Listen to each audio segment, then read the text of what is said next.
Hi കൂട്ടുകാരെ, പുതിയൊരു വീട്ടിലേക്ക് എല്ലാവർക്കും സ്വാഗതം. എന്തായാലും വീട്ടിൽ ഇതുപോലൊക്കെ ഒരു പാത്രം കാണാതിരിക്കത്തില്ല. കാരണം നമ്മൾ പെട്ടെന്ന് മെഴുകുവരട്ടി എന്തെങ്കിലുമൊക്കെ വെക്കാൻ നേരത്ത് എന്തെങ്കിലും അത്യാവശ്യത്തിന് നമ്മളൊന്ന് മാറിക്കഴിഞ്ഞാൽ ചിലപ്പോൾ ഒന്ന് മറന്നു പോയേക്കാം. അന്നേരം നമുക്ക് ഇങ്ങനെയുള്ള പാത്രം കരിയൊക്കെ പെരണ്ടതാണെന്നുണ്ടെങ്കിലും എളുപ്പം ഇങ്ങനെ ചെയ്യാൻ പറ്റുന്ന ആ ഒരു ലിക്വിഡ്, ഞാൻ ഇതിനകത്ത് ഒഴിക്കുന്ന ആ ലിക്വിഡ് നമ്മൾ ഉണ്ടാക്കിയിട്ട് ഒന്ന് തേച്ചാലും മതി, പെട്ടെന്ന് അത് ക്ലീൻ ആവും കേട്ടോ.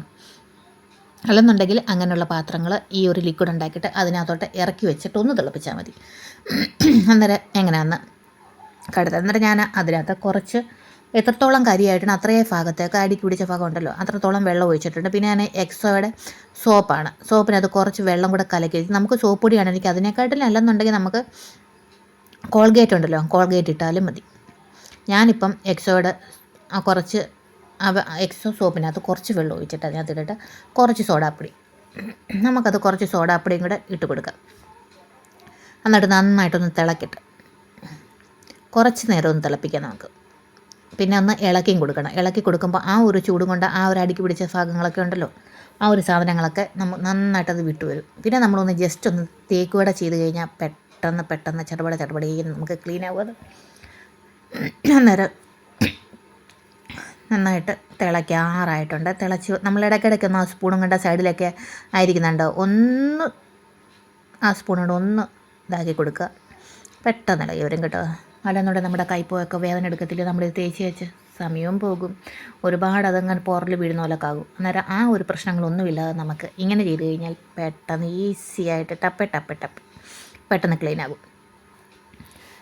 എന്നിട്ട് ഞാനൊന്ന് നന്നായിട്ടൊന്ന് ആ സൈഡിലേക്ക് ഇരിക്കുന്ന ഒന്ന് ഇതാക്കിയിട്ട് കണ്ടോ. ഇപ്പോൾ അത് വെച്ച് വെള്ളമൊക്കെ ഒന്ന് ചൂടായി ആ വെള്ളം കൊണ്ട് തന്നെ സൈഡിൽ വിട്ട് വരുന്നുണ്ടോ.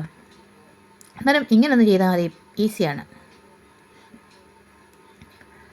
നന്നായിട്ടൊന്ന് തിളച്ച് വരുന്നുണ്ട്. തിളച്ചിട്ട് കുറച്ച് ഇച്ചിരി നേരം ഒരു 2 മിനിറ്റോളം ഒന്ന് തിളപ്പിച്ചിട്ട് ഒന്ന് വെയിറ്റ് ചെയ്താൽ മതി.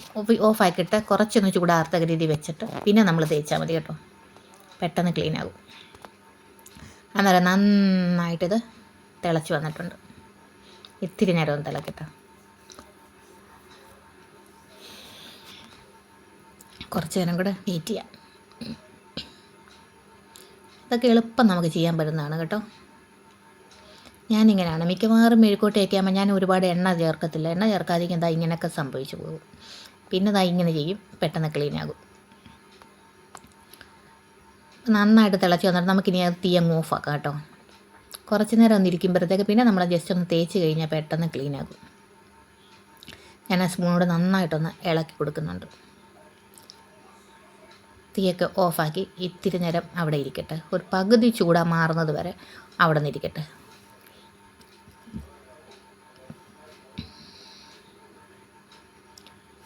അപ്പം നമുക്ക് പെട്ടെന്ന് റെഡിയാക്കാം. അന്നേരം ഇതിൻ്റെ ചൂടൊക്കെ മാറിയിട്ടുണ്ട്. ഒരു 3/4 ഭാഗത്തോളം ചൂട് മാറിയിട്ടുണ്ട് കേട്ടോ. അതാണ്ട് അപ്പോഴത്തേക്ക് ആ എണ്ണമയ എല്ലാം മുകളിൽ വന്ന കണ്ടോ. അന്നേരം നമുക്ക് കണ്ടോ, ഇനി ജസ്റ്റ് ഒന്ന് തേച്ചാൽ മതി. ഞാൻ ആ വെള്ളമൊക്കെ കളഞ്ഞിട്ടുണ്ട്. ഇനിയും കുറച്ച് വെള്ളം ഒഴിച്ചിട്ട് ഒരു സ്ക്രബ്ബർ അതെടുത്ത് നമുക്ക് നന്നായിട്ടൊന്ന് തേച്ച് കൊടുക്കാം. അത് പെട്ടെന്ന് ക്ലീൻ ആകും. അന്നേരം നിങ്ങൾ ഇതൊന്ന് പരീക്ഷിച്ച് നോക്കിയാൽ മതി കേട്ടോ, പെട്ടെന്ന് റെഡിയാകും. അന്നേരം ഈ ചാനൽ ആദ്യമായിട്ടൊക്കെ കാണുന്നവരാണെങ്കിൽ ഒന്ന് സബ്സ്ക്രൈബ് ചെയ്ത് സപ്പോർട്ട് ചെയ്യണേ. കണ്ടോ എത്ര പെട്ടെന്ന് ക്ലീൻ ആയത്. ഒത്തിരി അങ്ങ് നമ്മൾ തേക്കുകയും വേണ്ട, ഒന്നും വേണ്ട. കണ്ടോ നേരത്തെക്കാട്ടിൽ നല്ല ക്ലീൻ ആയിട്ടുണ്ട് കേട്ടോ. അപ്പം എല്ലാവർക്കും ഈ ഒരു വീഡിയോ ഉപകാരമായെന്ന് ഞാൻ വിചാരിക്കുന്നു. അന്നേരം അടുത്ത വീഡിയോ ആയിട്ട് വീണ്ടും കാണാം. Thank you so much.